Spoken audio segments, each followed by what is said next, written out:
하게 가지게 하려 함이니라. 아멘. 예.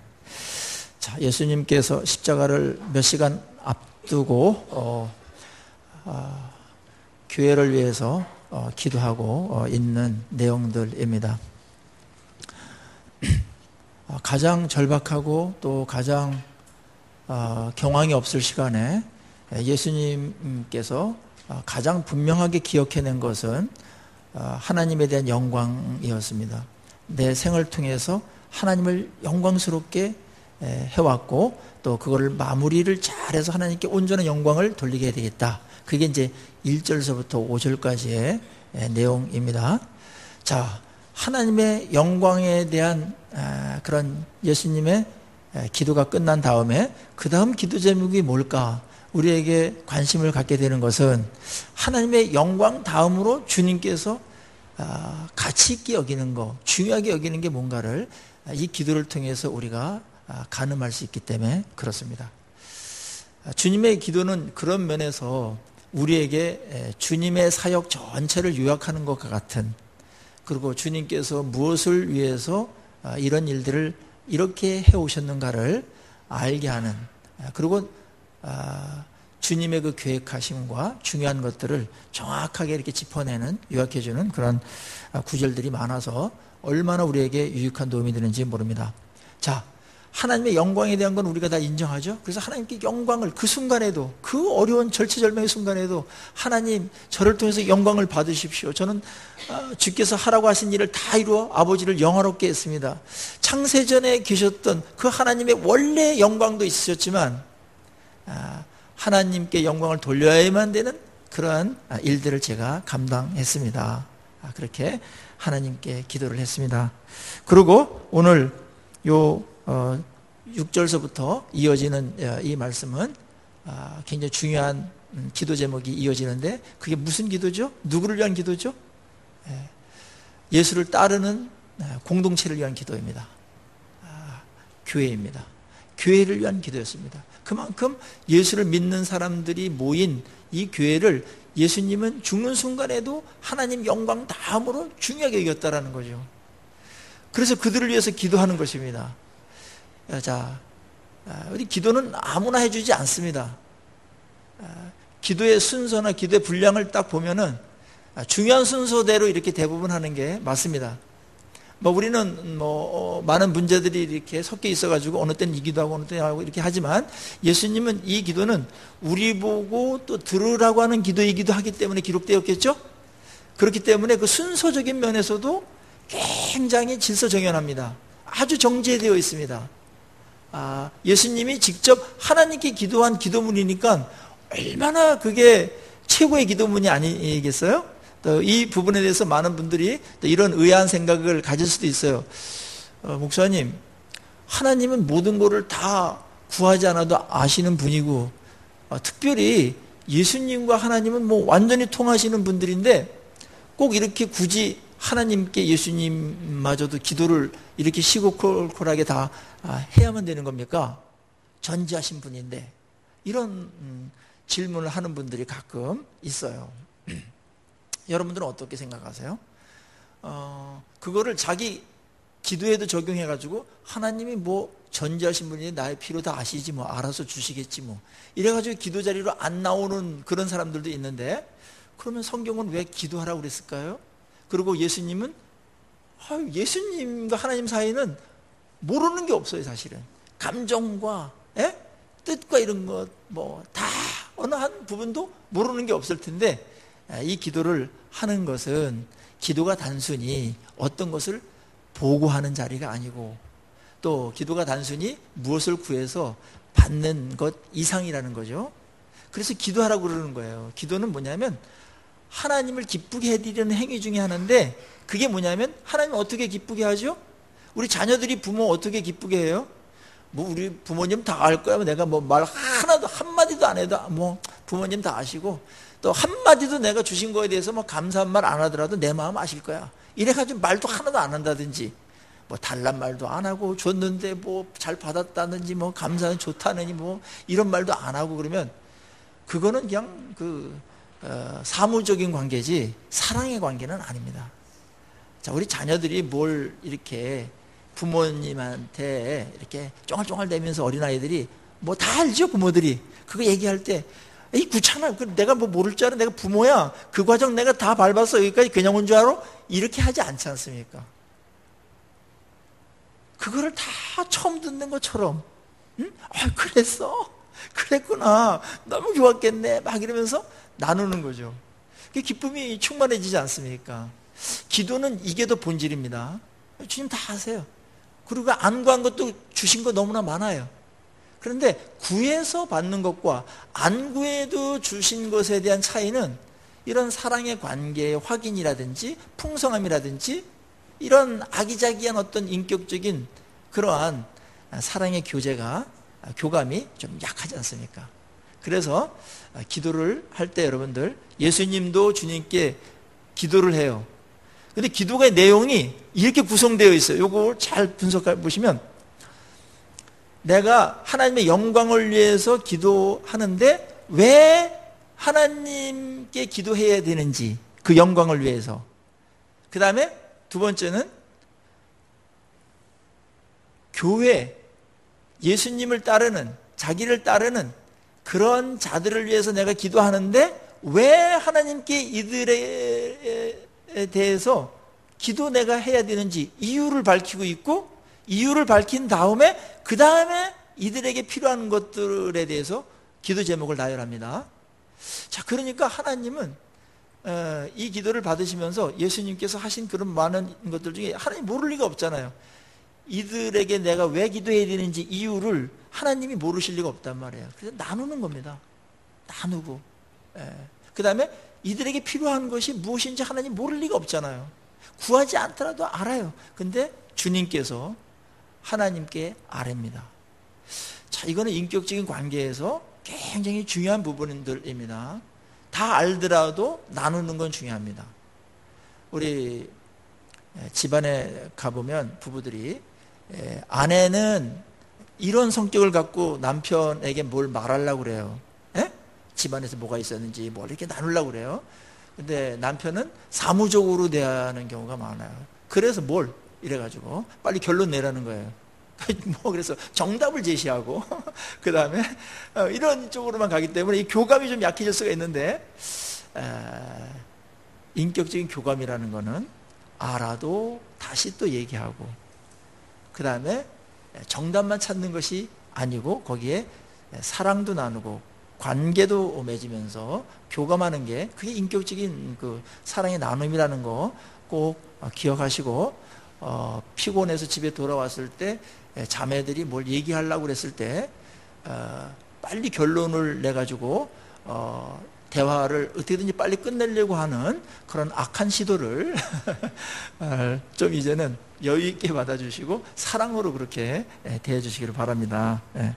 예수님도 그렇게 하셨잖아요. 기도입니다. 이 기도가 그래서 굉장히 깊어지면은 이런 얘기들을 많이 시시콜콜한 얘기들 다 하면서 하나님께 그걸 구하고, 하나님 그걸 귀찮게 여기지 않아요. 그랬구나, 그래, 그랬어, 맞아, 이러면서 얼마나 하나님의 사랑이 우리에게 넘치는지 모릅니다. 자, 여기서 예수님께서 기도할 때 앞부분은요 이거예요. 내가 왜 저들을 위해서 기도하는지에 대해서 지금 이유를 말합니다. 그런데 그 이유를 들으면서 저는, 야, 예수님께서 나를, 그리고 예수님을 믿는 우리 교회를, 공동체를 이렇게 존귀하게 여기셨구나, 그거를 새롭게 깨달으면서 감격해 했습니다. 자, 거기에 9절 보시면 여러분들, 내가 그들을 위하여 비옵나니, 비옵는 것은, 내가 비는, 기도하는 이유는 세상을 위함이 아닙니다. 오직 이 사람들을 위해서 기도하는 건데 내게 주신 자들을 위함이니이다. 그들은 아버지의 것이로소이다 그랬어요. 그리고 6절은 이렇게 말해요. 세상 중에서 내게 주신 사람들에게 내가 아버지의 이름을 나타내었나이다. 그들은 아버지의 것이었는데 내게 주셨으며 그들은 아버지의 말씀을 지켰나이다. 이들을 위해서 제가 어찌 이런 자들인데 기도하지 않을 수 있겠습니까? 이런 겁니다. 그러니까 예수를 믿는 우리들은 원래 아버지의 것이었다라는 거예요. 그러니까는 이 말은 예수님께서 이 땅에 오시기 전에 이미 하나님께서 우리를 택정하시고 하나님의 귀한 존귀한 자로다가 우리를 하나님의 자녀로 삼으시고 그랬던 우리였어요. 그런 계획이 있었던 거예요, 우리가. 그런데 그 하나님의 것을 예수님을 통해 가지고 믿게 함으로 인해서 예수님의 것이 되게끔 했다. 그리고 예수님은 이 하나님의 것을 하나님의 것이 실체화되도록 하는데 이 땅에서 사역을 했다. 그겁니다. 하나님, 저는 이 땅에 왜 왔냐면 아버지께서 아시듯이 하나님의 그런 자녀들 있지 않습니까? 태초에 창조하기 전서부터 생각하셨던 그 사람들을 제가 이 땅에서 만나고 그들을 내가 만나서 말씀을 가르치고 복음을 듣게 해서 그들로 하여금 나를 믿게끔 해서 구원받게 하시지 않았습니까? 그러니 이 사람들이 얼마나 존귀합니까? 하나님에게도 하나님의 소유입니다. 하나님의 것입니다. 그리고 이들이 얼마나 중요한지 저까지 보내가지고 이런 희생을 감수하면서까지라도 하나님의 것으로 만드시고야 말지 않았습니까? 그런데 이렇게 중요한 존귀한 자들이 내가 이제 떠나는데 어떻게 제가 저들을 위해서 하나님께 기도하지 않을 수 있겠습니까? 이런 내용입니다. 어느 그 고구마 전도왕이 있어요. 그분이 전도 엄청나게 한 분인데 근데 원래부터 전도자는 아니었고 원래 핍박자였습니다. 핍박자가 변하면 전도자가 되더라고, 많은 경우에. 뭐 죄송해서 그런지 아니면 확 바뀌어서 이 어둠에 있다 빛을 더 밝게 봐서 그런지. 근데 아내 핍박하고 교회 나가는 거 핍박하고 그 다음에 막 무시하고 막 그랬어요. 근데 어느 날 교회를 한번 따라가서 이렇게 이제 뒤에서 앉아있는데 새벽에 무슨 기도를 하나 도대체. 제 인간이 무슨 기도를 하나 그래서 따라가서 조용히 이제 모르게 따라가서 들었어요. 혹시 내가 괴롭히니까 저 남편 저 인간 빨리 죽으라고 하는 기도는 안 하는지 그래 생각을 하고서 딱 들어보니까 울면서 글쎄 우리 남편 하나님 사랑해 주시고 우리 남편 귀하게 여겨주시고 불쌍히 여겨주셔서 예수 믿고 저처럼 천국 가고 하나님 자녀 되게 해주십시오 하면서 울면서 기도하는 거예요. 그때 남편의 마음이 뭔가 큰 방망이를 하는데 맞은 것처럼 충격을 받으면서 아내가 날 위해서 이렇게 새벽마다 불편한데도 불구하고 이렇게 기도했단 말인가. 그게 확 들려들면서 눈물이 막 쏟아져 가지고 거기서 이제 예수 믿겠다고 마음을 정했다라는 거예요. 자, 누군가의 기도, 날 위해서 누군가 기도하고 있다라는 거, 그게 사랑을 실어서 그렇게 기도하고 있는 그 기도의 내용을 들으면 이런 강팍한 사람도 확 무너집니다. 그래서 자녀들도요, 듣는데 기도하는 거 좋아요. 근데 듣는데 기도하는 거는 약간 진정성이 좀 의도성이 있기 때문에 진정성이 좀 약간 떨어지는데 어느 날 기도하다가 자녀가 무심코 우리 어머니 기도, 우리 아버지의 기도가 이렇게 날 위해서 기도하나, 그게 됐을 때 충격을 받게 되는 경우가 많이 있습니다. 왜냐하면 진심이 전해지니까. 그리고 이때껏 했던 모든 게 그것으로 인해서 확인되니까. 그렇듯이 오늘 예수님께서 이 위험한 시기에 우리를 위해서 기도하는 이 기도의 제목을 보면 주님이 나를 또 우리 교회를 얼마나 사랑하고 존귀하게 여기고 아끼는지를 보게 됩니다. 우리는 판단 기준을 좀 넓게 한다고 해도 언제나 자기를 벗어나지 않아요. 그래서 내가 사랑할 정도의 조건이 돼야 하나님도 날 사랑하고, 그 다음에 내가 누군가를 너무나 싫어서 거절하거나 버리거나 그런 상태가 기준들이 그 상태가 있는데 그 정도 내가 빠져버리면 하나님도 나를 그렇게 대하는 것처럼 그렇게 여기는 경우가 많이 있는데, 여러분 그거는 택도 없는 소리입니다. 하나님하고 여러분의 마음과 기준은 너무나 달라요. 하나님은 우리가 죄인이었을 때도 사랑했고 또 죄인이었지만 하나님께 이 정도 돌아와가지고 이 정도 하니까 얼마나 더 사랑하겠어요. 물론 하나님의 기대에 못 미치는 답답함과 그로 인한 하나님의 인내하심이 계속 있기는 있지만, 그럼에도 불구하고 우리를 보시는 하나님의 시선은 언제나 사랑이고 존귀함입니다. 오늘 예수님께서 하나님의 우리를 향하신 그 사랑을 알았어요. 그래서 이 땅에 오신 거예요. 기꺼이. 이 땅에 오시는 게 얼마나 힘든 일인지 여러분들 아시죠? 그리고 와가지고 무슨 호강하거나 그런 게 아니고 십자가에 못 박혀서 죽으시는, 그것도 막 엄청난 수치와 고통을 수반하는 그런 일을 감당하시면서까지 우리를 위해서 오셨다면 하나님의 사랑이 얼마나 큰 거를 주님께서 아셨기 때문이기도 하고, 주님도 우리를 그만큼 사랑하시기 때문에 기꺼이 이 십자가를 지신 줄로 믿습니다. 어느 분은, 어느 신학자는 그렇게 말해요. 예수님께서 어떻게 그 엄청난 고난을 참으시면서 그 일을 수행하셨을까? 하나님의 뜻을 이루기 위한 것이기도 했지만 그 내면에는 이런 기쁨이 있었다는 거예요. 내가 이렇게 고난을 당함으로 인해서, 죽음으로 인해서 내가 사랑하는, 그리고 하나님의 것인, 하나님이 사랑하는 저들이 정말 얼마나 영원하게 될 것인가, 얼마나 자유롭게 될 것인가, 얼마나 존귀하게 될 것인가, 이 기쁨으로 충만했다라는 거예요. 그거 이해가 됩니다.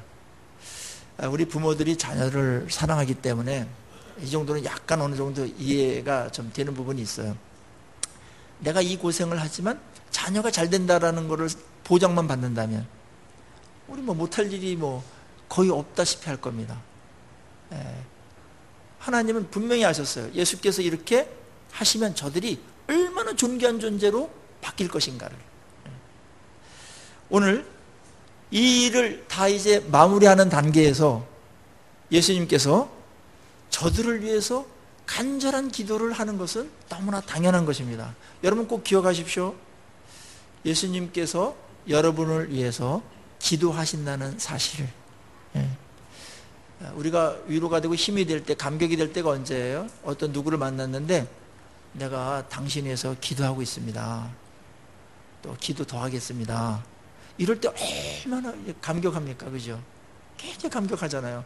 날 위해서 누가 알아주지도 않고 굉장히 기도가 이게 노동이에요. 쉽지 않은 거예요. 기도 정말 어려워요. 그러니까 아무나 못하잖아요. 그런데 그 사람을 위해서 기도한다라는 거, 문자 한번 넣고 전화 한번 하는 것도 그렇게 힘든데 기도를 해준다라는 거, 뭐 그런 사람이 있는 거는 정말 뭐 복 중에 복이죠. 저도 이제 그런 분들 이제 주변에 꽤 많습니다. 너무나 감사하죠. 목사님께서 기도하고 있습니다. 제 사명이라고 생각합니다. 어느 분은 그렇게 생각해요. 내가 완전히 막 할 말을 잊을 정도로다가 너무나 감격해서 제가 그런 분들이 여러분 주변에 있습니다. 그리고 여러분도 누군가를 위해서 기도해주고 있다라는 것은 예수님의 이 길을 또 우리도 또 따라가고 있는 것인데, 근데 주님이 나를 위해서, 우리를 위해서 기도하신다라는 거죠. 그래서 우리는 그런 면에서 망하지는 않습니다. 물론 기도하면 무조건 다 되는 것이 아니고 우리가 책임져야 될 것이 있고, 우리가 그 기도에 맞게끔 부합된 어떤 삶들을 조정해 나가는, 또 자기를 부인하는 그런 일들이 수행되어져야 돼요. 그래야 열매가, 결과가 나오는데, 이 기도를 통해서 우리가 확인하는 것은 주님이 우리를 위해서 이 순간에, 이 어려운 죽음을 앞두고도 이런 기도를 하셨다면 하나님 우편에 가 계셔서 지금 우리를 위해서도 여전히 성경은 기도하시는 것으로 말씀하고 있습니다. 얼마나 감사합니까? 여러분들이 그런 대상이라는 거 생각이나 해보셨습니까? 주님의 기도의 대상이라는 거, 이거는 사랑하기 때문에 있는 거, 우리에게 어떤 자격이 없어요. 그리고 주님이 개인뿐만 아니라 그 사랑하는 사람들이 모인 이 하나님의 공동체, 예수 그리스도의 공동체, 이 교회를 위해서 기도하는 거로 나와 있습니다. 여기서는 공동체를 위해서 기도. 공동체가 잘 되는 게 우리 개인이 다 잘 되는 거니까 이 부분은 굉장히 중요한 거예요. 그래서 오늘 첫 번째 기도 제목, 이들을 위한 첫 번째 기도 제목은 하나님 저들이 말씀을 제가 저들에게 전했고 저들이 말씀을 받았습니다. 그리고 저들이 말씀을 지켰습니다. 그리고 그래서 나를 알게 되었습니다. 이 이제 기도 제목이 지금 나와요. 8절에. 이게 말씀에 관한 것이에요. 그러니까 예수 공동체, 하나님이 존귀하게 여기는 공동체에서 가장 중요한 거를 지켜내야 되는데 그게 뭐냐면은 말씀이라는 거예요. 말씀을 보유하고 있어요. 말씀에서 다스려지는 교회가 되게 해주십시오. 이런 기도입니다. 여기에 모인 자들, 그리고 앞으로 모일 자들, 하나님, 이 교회가 그 복음과 말씀을 갖고 있습니다. 그 말씀을 제가 저들에게 전했고 저들은 그것을 알았고 받았고 그리고 믿었습니다. 이런 고백을 하고 보고를 하거든요. 그래서 지금 남은 이 교회가 이제 하나님의 말씀을 지키고 순종하는, 말씀에서 다스림 받는 그런 교회가 되게 해주십시오라고 사실은 기도하고 가는 겁니다. 교회의 존귀함은 여러 가지가 있지만 가장 교회가 존귀한 이유 중에 하나는 뭐냐면 교회가 이 생명의 말씀을 보유하고 있다는 거예요. 그 단체가 뭘 갖고 있느냐가 굉장히 중요하거든요. 근데 교회가 무슨 청와대나 백악관이나 뭐 이런 데도 세상적으로 중요해요. 그런데 거기에 없는, 그것이 갖고 있는 것보다 훨씬 더 중요한 인류의 운명과 영원한 생사 화복과 인간의 삶의 질과 이런 것들을 이루어낼 수 있는 아주 가치 있는 것들을 갖고 있는데 그게 뭐예요? 말씀을 갖고 있다는 거죠. 그거는 교회만 갖고 있는 겁니다. 물론 성경책이 뭐 경북대 도서관에도 가 있고 하버드대 도서관에도 있어요. 그렇지만 그 말씀이 풀어져 가지고 살아서 선포되지는 않습니다. 그런 면에서 교회만이 유일하게 이 일을 하는 것이고, 그래서 하나님은 이 공동체의 중요성 중에 말씀과 연합된 그런 공동체를 이야기하고 있는 겁니다. 이게 분리돼 버리면은 이 존귀함이 극도로 떨어져 버리는 거예요. 그래서 옛날에 성막이라든지 성전이라든지 그 공동체지 않습니까? 공동체가 딱 있고 12지파가 딱 주변에 있단 말이에요. 거기에 성전이 중심이죠. 성전은 지구의 중심이에요. 또 성전의 중심은 뭐예요? 지성소예요. 지성소의 중심은 뭐예요? 언약궤예요. 언약궤 안에 뭐가 있어요? 십계명이 들어있어요. 말씀이에요. 그러니까 지구의 중심은 말씀이에요. 이 말씀이 있어요. 그래서 이 생명을 살리고 이 사탄과 죄로부터, 사망으로부터 해방시켜서 자유케 하는 이런 말씀이 그 공동체에 있는 겁니다. 예수 공동체에 있는 겁니다. 그래서 이 말씀을 언급하는 것이고, 이 말씀을 통해서만이 예수께로 올 수가 있기 때문에 저들이 말씀을 전했을 때 그 말씀을 받았습니다. 그래서 나를 알게 되었고 나를 믿게 되었습니다. 이 일이 계속 앞으로도 벌어지도록 해주십시오. 이 기도가 예수님의 기도 안에 배어 있고 그 기도를 간절히 하고 있는 것이죠. 요한계시록에 보면은 교회를 무엇으로 비유하죠? 교회를 무엇으로 비유해요? 촛대로 비유하잖아요. 촛대. 7촛대. 7교회로 이야기되어지는 7촛대를 얘기합니다. 왜 교회를 촛대로다 비유했겠어요? 촛대는 뭐예요? 빛을 비추는 거죠. 어둠에 빛을 비추는 거죠. 무슨 빛을 비춰요? 진리의 빛을. 진리의 빛을 비추는 거예요. 그래서 교회의 핵심 사역이 진리의 빛을 비추는 거기 때문에 촛대라고 말한 것이고, 그것으로 인해서 교회보다 이 세상에서 존귀한 그런 단체나 모임은 있지 않습니다. 세상에서는 많은 중요한 모임들이 엄청나게 많은 것 같아요. 국회도 있고 뭐 군대도 있고 뭐 정부도 있고 뭐 학계도 있고 많은데, 나름대로 이 땅을 위해서, 국가를 위해서 다 필요한 모임이고 단체들이에요. 그렇지만 하나님의 시각으로 봤을 때 인생에게 결정적인 영향력을 지금과 또 미래에 영원토록 미치는 그런 측면에서 봤을 때 가장 중요한 모임은 예수를 믿는 그런 교회입니다. 거기에 말씀이 있기 때문에. 그래서 이 교회를 통해서 만물이 통일되게 하려 함이라 그렇게 말씀하셨고, 교회가 어떠하냐에 따라서 그 나라가 복도 받고 또 교회가 잘못되면 재앙도 받는 그런 일이 되어버린 것입니다. 이렇게 본다면 예수를 믿는 한 명 한 명이 창세전에 하나님으로부터 존귀한 하나님의 것이었고, 하나님의 것이라는 것은 보물처럼 여긴다는 거예요. 하나님의 소유예요. 뭐 다른 게 다 소유지만 유난히 너는 내 것이다 이렇게 소유다 한 거는 엄청난 거기 사랑과 애정과 집착이 있는 겁니다. 그런데 그 한 명도 중요한데 한 명 한 명이 모여가지고 공동체를 만들었으니 이 공동체가 얼마나 중요합니까? 하나님은 뭐 태양에도 관심이 있고 은하계 저쪽 300만 광년 저 너머 우주의 끝에도 관심이 있고 거기도 돌보셔야 돼요. 수천억 개의 별들도 다 하나님의 섭리와 주관하에 움직여요. 모든 생물과 식물도 마찬가지예요. 비 오는 것도 다 하나님께서 조절하시고 온도도 조절하세요. 하나님의 관심은 많아요. 전부예요.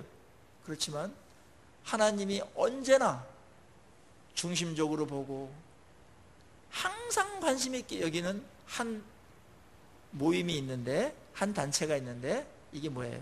교회예요. 하나님의 시선은 언제나 사랑하는 자들이 모여있는 교회에 관심이 있어요. 그러니까 여러분이 존귀하기 때문에 교회도 존귀하고, 교회는 또 말씀을 보유하고 있기 때문에 존귀한 겁니다. 그러니까 우리가 교회에서 이렇게 예배 드리는 것 이 자체가 우리가 이 땅을 살아가면서 가장 영광스럽고 가장 존귀한 시간을 지금 보내고 있는 줄로 믿습니다. 이것보다 더 존귀하고 영광스러운 순간이 뭐가 있습니까? 인생 전체를 놓고 한번 따져보십시오. 그렇지 않습니까? 그래서 예배를 목숨을 걸고 예배를 드리는 겁니다. 목숨을 걸고. 최초의 그 살인사건이라고 하는 가인과 아벨 사건이 나오잖아요. 근데 왜 성경은 최초의 사건을 아담의 아들인 가인과 아벨의 그 예배드리기 때문에 죽는 사건을 맨 처음에 기록했을까? 기록할 게 그렇게도 없나? 그렇게 생각하는 분들도 있을지 모르겠는데 성경을 그렇게 아주 만만히 보지 마십시오. 그렇지 않습니다. 굉장히 치밀한데요. 아벨이 예배를 드리다가 사실은 죽은 거잖아요. 예배를 드리기 때문에 죽은 거잖아요. 한 번 갖고 죽은 게 아니에요. 하나님께서 아벨의 제사는 계속 받고 가인의 제사는 안 받는 거예요. 삶이 그러니까. 그러니까 가인이 너 이제 예배 드리지 마. 예배 드릴 땐 가만 안 둬. 그거 할 때마다 엄청나게 괴로우니까. 근데 아벨은 그럼에도 불구하고 계속 예배를 드리는 거예요. 너 죽여버릴 거야? 또 드렸다면? 그래도 드리는 거예요. 그러다가 죽은 거죠. 인류는 여기서 처음 살인사건을 맞이하게 되는데 그것은 예배를 드리다가 순교한 사건을 기록하는 것으로 시작합니다. 그러니까 이 예배의 영광이 얼마나 엄청난 것이고 인간에게 본질적인 것인가를 성경은 이런 식으로다가 부각시킨 거예요. 오늘날 우리가 조금 뭐하다 그래서 예배를 등한히 한다든지 그런 거는 이제 우리에게 이제 상상하기가 어렵게 됐죠. 그렇습니다, 여러분. 이 예배를 마음껏 드릴 수 있는 이 자유와 이 넉넉함이 이게 보통 은혜가 아닌데 늘 있어 왔기 때문에 너무나 쉽게 이 기회를 얻을 수 있기 때문에 그것에 대한 가치가 떨어지나요? 그 희귀성 때문에 떨어집니까? 그건 아닙니다. 꼭 가치라는 것은 희귀성으로만 결정되지 않습니다. 그 자체가 아무리 많아도 존귀한 건 존귀한 거예요. 그렇지 않습니까? 공기가 아무리 늘 있더라도 공기 없으면 죽어요. 공기는 나름대로 많든지 늘 있어 왔든지 언제나 있든지 공기는 중요하듯이 오늘 우리의 삶에 있어서 예배는 우리 삶에 있어서 가장 존귀한 그러한 예배인 줄로 믿습니다. 오늘 예수님께서 이 존귀한 모임을 놓고서 맨 먼저 기도한 것은 하나님 저들을 보존해 주십시오 이렇게 기도한 것이었습니다. 보존해 주십시오. 왜냐하면 하나님의 귀한 자들이 모였으니까 저들이 보존돼야 돼요. 무엇으로부터요? 악으로부터. 세상의 악으로부터 보존돼야 돼요. 그 악으로부터 싸워야 되고 세상을 변화시켜야 될 모임이니까. 그리고 하나님께 영광을 돌리려면 거룩함이 보존돼야 돼요. 그래서 하나님 저들을 악으로부터 세상으로부터 세속적인 그런 유혹으로부터 저들을 보존해 주십시오. 하나님의 이름으로 보존해 주십시오 이렇게 말했어요. 이 보존이 얼마나 중요하고 얼마나 필요한 것이기에 예수님은 하나님의 신적인 능력과 그 권능으로 그 교회를, 예수의 제자 공동체를 하나님 보존해 주십시오 이렇게 기도하고 있는 것입니다. 그래서 오늘 우리가 이 기도에 대한 응답으로 우리가 해야 될 건 뭐겠어요? 하나님 기도했으니까 우리 이제 맘 놓고 살자 이게 아니고, 기도하는 거는 어떻게 되는 거예요? 우리의 결단과 헌신으로 다 이루어질 때가 많잖아요. 그러니까 이 부분도 교회를 우리가 예수님께서 이렇게 보존해 주십시오라고 이렇게 애타게 기도하셨다면은 우리는 어떻게 돼요? 우리도 하나님, 우리 교회가 세속화되지 않고, 그 다음에 악에 물들지 않고, 사탄에게 휘둘리지 않도록, 죄악에 물들지 않도록, 오염되지 않도록 우리 기도해야 됩니다. 동시에 기도한 대로 우리 살아가야 됩니다. 교회를 거룩하게 보존하는 거는, 정결하게 보존하는 거는 굉장히 중요한 거예요. 그 존귀함이 더러워지면은 존귀함이 극도로 약해져 버려요. 누리질 못해요. 하나님께 영광이 되질 않습니다. 그리고 세상에 해야 될 존귀한 일들이 치명적인 그러한 결함이 생겨버려요. 우리 한국의 교회를 보면은 요즘 전도가 안 된다는 말 많이 들어요. 신뢰도가, 교회에 대한 신뢰도가 19%밖에 안 됩니다. 천주교가 가장 높고 불교가 21%인가가 되고 우리가 19%예요, 교회가. 근데 10년 동안 보니까 늘은 거는 또 가장 많이 늘었어요, 교회가. 이게 아이러니인데, 그래서 한쪽은 감사하면서도 한쪽은 그냥 또 마음이 답답해지는 게, 왜 신뢰도를 조사할까요? 그 기독교 윤리 실천 거기서 신뢰도를 해마다 조사하거든요. 무작위로 믿지 않는 사람들 다 해서 하는 거예요. 근데 교회 신뢰도가 20%밖에 안 되니까 이거 어쩌면 좋겠습니까? 국회보다 조금 높아요. 그러니까 이래가지고 전도가 좀 안 되는 거거든요. 초창기에 안창호 선생님 계시고 조만시 선생님 계시고 이상희 선생님 계시고 막 이럴 때는 신뢰도가 거의 8, 90%였습니다. 교회? 무조건 거기는 맞지. 교회 집사님? 보증수표야. 이렇게 됐던 교회가 어느 날 교회는 못 믿을 곳이야, 그것도. 이렇게 돼버렸으면 전도에 치명적인 일이 생기는 건데, 그거는 우리가 정결함을 못 지켰기 때문이었습니다. 거룩함을 못 지키고 세속적인 게 막 들어와가지고 불의가 자행되어지고 거짓말 같은 것들이 교회에서도 막 나오고 이러면서 교회 신뢰도가 떨어진 것이거든요. 주님이 지금도 아마 안타깝게 기도할 겁니다. 하나님, 저들을 거짓에서, 불의에서, 그 추함에서 하나님 보존해 주십시오. 그리고 우리는 오늘 주님의 기도를 받아서 오늘도 거기에 또 애를 써야 되는 부분이 있고, 주님께서 그러한 또 마음을 우리에게 주셔서 기도하시게 하시고 또 애쓰는 자리까지 그렇게 나가게 되는 줄로 압니다. 그래서 한국교회는 지금 어떻게 대반전을 노려야 되냐면, 교회의 신뢰도를 높여야 돼요. 교회의 이미지를 좋게 해야 됩니다. 그거는 생명입니다, 거의. 그러니까 지금은 신뢰하지 않으면 아무도 안 와요. 그거는 교회 이미지와 관계 있는 것이고, 성도들의 삶이 다 모여서, 또 목사들의 이미지 막 이게 다 모여가지고 이제 교회에 대한 이미지가 생기는 건데, 하나님이 이토록 존귀하게 여기고 예수님께서 이 모든 창조물 중에서 가장 존귀하게 그냥 마음을 다 심어서 희생까지 했던 그러한 이 교회인데, 우리 어떻게 이걸 지켜내야 될까?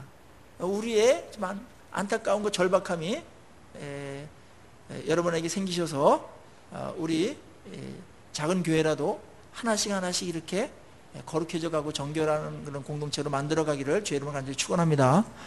이거보다 더 존귀한 일은 없습니다. 이거보다 더 의미 있는 일도 없습니다.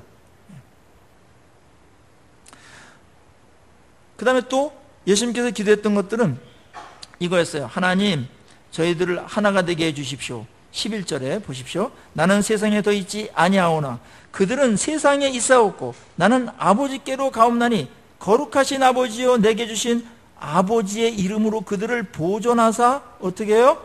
우리와 같이 그들도 하나가 되게 하옵소서. 22, 23절에 다시 한번 반복합니다. 하나가 되게 해 주시옵소서. 보존해 주시고 하나가 되게 해 주십시오. 기도했습니다. 그러니까 우리 교회 공동체가 추구해야 될 그런 것 중에 아주 중요한 게 있는데 하나가 되게 하는 겁니다. 거룩하고 하나가 되게 하는 거. 하나가 되지 못하면 어떤 일이 벌어질까요? 이 존귀한 공동체가 서로 지지고 볶고 싸우면 하나님의 은혜를 누리지 못해요. 일단 복이 다 새버려요. 그리고 하나님의 백성들이 모인 공동체가 하나가 되지 못할 때 하나님께 영광이 되지 않습니다. 분열이 되면 지네들이나 잘하라 그래. 세상으로부터 이러한 반격을 받게 돼 있어요. 세상은 다 분열돼 있어요. 국회의원들 막 매일 뽑아는 매일 분열해요. 그리고 또 한국 분들은 이 하나 되는데 좀 약해요. 좀 DNA가 좀 약한 것 같아요. 이 분열 DNA가 좀 딴 민족보다 좀 더 있는 것 같아요. 그래가지고 조선시대부터 노론이니 소론이니 뭐 하면서 막 엄청나게 싸웠어요. 11인단한 싸움을 했습니다. 그 남북 관계도 지금 우리 유일하게 공산주의와 이렇게 대치된 나라가 유일하게 우리나라 분단 나라가 우리나라이고 거기까지야 뭐 세상이니까 우리 이해하겠지만은 교회가 분열되는 거는 그건 좀 이상하지 않습니까? 교회가 분열되면 힘이 없게 돼 있어요. 자체적으로 모든 걸 다 소모하게 만들어버리고 세상으로 볼 때에도 아니 저기 뭐야 이렇게 되고 사탄도 우습게 생각합니다. 성령님은 우리를 어떻게든지 하나가 되게 하는 영이세요. 성령께서 하나 되게 하신 것을 힘써 지키라고 그랬죠? 힘써 지켜야 돼요. 힘쓰지 않으면 일어나지 않는 거예요. 성령 우리 하나로 만드셨어요. 예수님은 머리시고 우리는 몸이에요. 몸과 머리 또 몸 서로 지체 간에 어떤 관계가 있을 때 서로 생명적인 관계, 축복된 관계가 되나요? 하나가 됐을 때입니다. 떨어져 나가는 순간 떨어져 나가는 게 가장 비참해지는 것이고 쓸모없는 것이 되는 것이고 떨어져 나가 분열되면서 아픔이 오고 불편함이 생기는 겁니다. 예수를 잘 믿고 순종 잘하고 복받고 이런 구도로 가는 것도 하나의 구도일 수 있겠지만 예수님은 지금 그런 구도로다가 지금 기도하지 않으세요. 하나님 이 공동체가 너무나 존귀하기 때문에 세상에 그런 더러운 것들로부터 보존해 주시고 존귀한 자들이 모였기 때문에 하나가 되게 해주십시오. 그래서 복이 새지 않고 누리게 도와주십시오. 그리고 하나가 돼서 하나님께 영광을 돌리고 세상을 변화시킬 수 있도록 해주십시오. 이런 쪽으로 가고 있는 겁니다. 이건 자연스럽지 않습니까? 이건 정확한 어떤 핵심을 짚고 가는 기도지 않습니까? 그러니까 교회가 뭘 하고 안 하고 이거보다도 중요한 것은 뭐냐면 교회 자체가 굉장히 하나가 되는 겁니다. 무엇으로 하나가 되나요? 진리와 사랑으로 하나가 됩니다. 말씀으로 다 거기에 순종할 때 우리는 하나가 돼요. 뭐 악보가 같아야지 뭐 합창이 나오죠. 악보가 서로 달라 불협화음이 나오는 거예요. 사랑으로 하나가 돼요. 서로 아름다운 교제들이 있고 사랑으로 참아주고 인내하고 가족처럼 아끼고 이럴 때 진정한 그 하나됨이 일어나게 됩니다. 이 모든 것을 성령께서 하신다는 거예요. 성령께서 하나 되게 하신 것을 너희들이 힘써 지켜야 된다. 그렇게 하시는 것이죠. 하나가 될 때 얼마나 기쁨이 생기는지 몰라요. 그래서 모든 공동체의 목표를 성경은 행복에 두지 않았어요. 가정조차도 부부조차도 둘이 연합해서 한 몸을 이룰지니라. 부모를 떠나서 둘이 연합해서 한 몸을 이룰지니라. 결혼의 목적이 행복으로 잡는 것은 위험한 설정입니다. 그러면 덜 행복해지면 어떡할 건데요? 이혼하죠. 결혼의 목적은 하나예요. 하나 될 때 기쁨의 극치를 맛보고 행복은 저절로 따라오게 되는 것이고 그 다음에 그 하나 되는의 힘으로다가 뭔가 다 이겨나갈 수가 있어요. 뭘 만들어낼 수가 있어요. 하나가 되면 다 되는 겁니다. 다른 게 됐더라도 하나가 안 되고 분열이 되면 다 새버립니다. 하나됨이 교회의 본질인 줄로 믿습니다.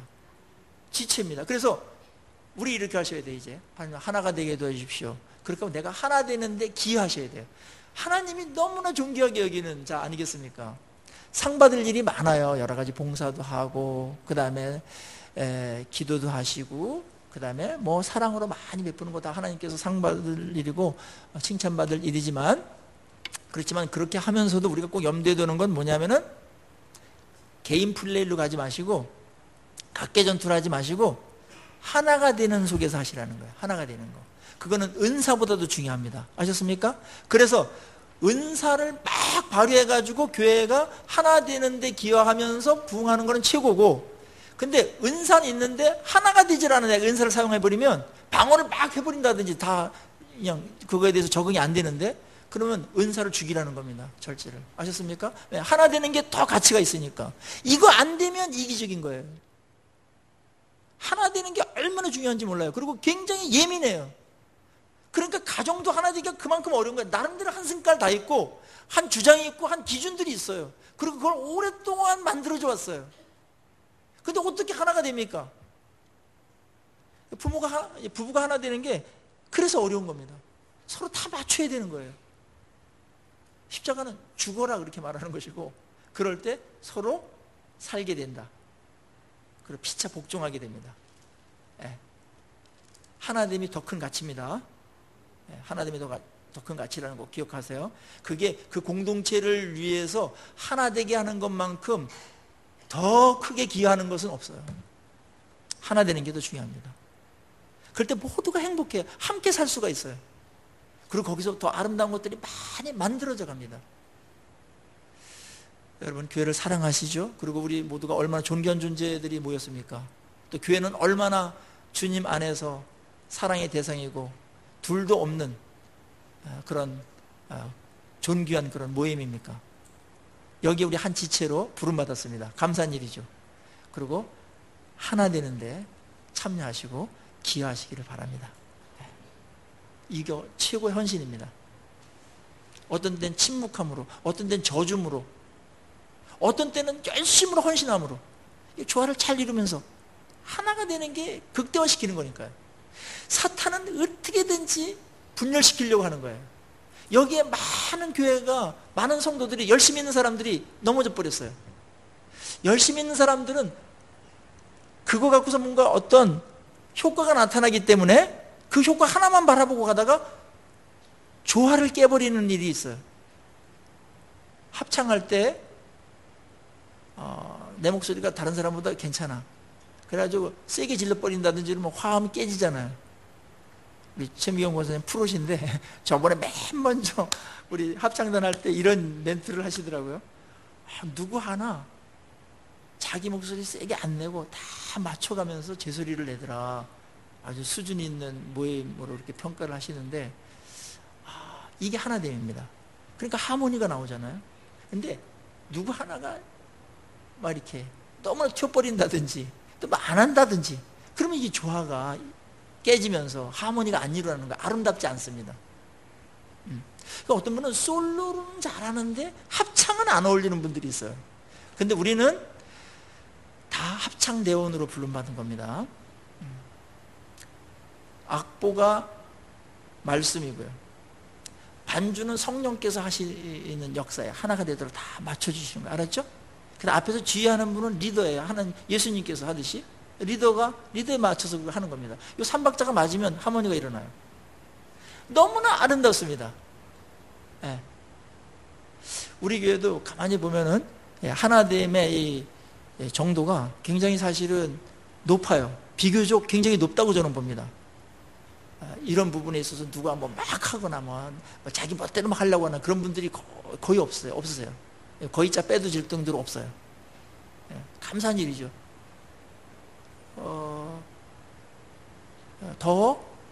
이 하나됨을 우리가 만들어갈 때 모두가 행복해지고 누리게 되는 줄로 믿습니다. 여기서 어느 정도 하나됨의 정도를 주님께서 원하셨냐면은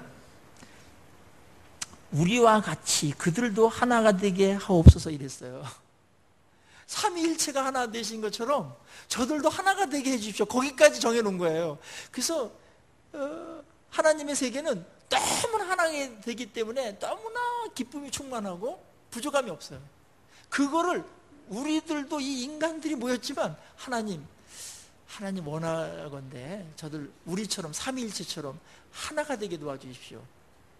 그래서 이제 고린도전서 1장 10절에는 고린도 교회를 향해서 맨 먼저 하는 메시지가 바울이 문제 많았던 이 교회에 같은 말, 같은 마음, 같은 뜻을 갖게 도와주십시오. 너희들 그렇게 같은 말, 같은 마음, 같은 뜻으로 행해라. 그렇게 공고하고 시작합니다.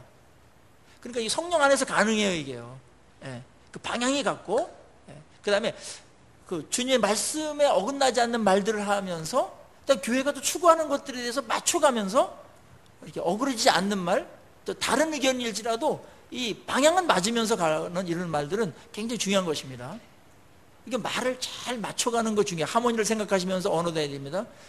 생각이 조금 깊으신 분들은 이런 거예요. 내 말이 공동체에 복이 되는지 혹은 독이 될 수 있는지 이거를 늘 생각하면서 말한다고요.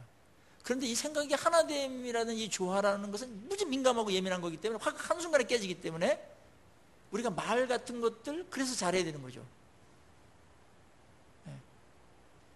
근데 하나됨에 대한 그런 염두를 하지 않는 분들은 그냥 마음대로 해버리니까 그게 나중에 본의 아니게 엉뚱한 가서 가가지고 불협화음이 일어나버리고 하나됨을 깨버리고 이런 일들이 생길 수가 있는 겁니다.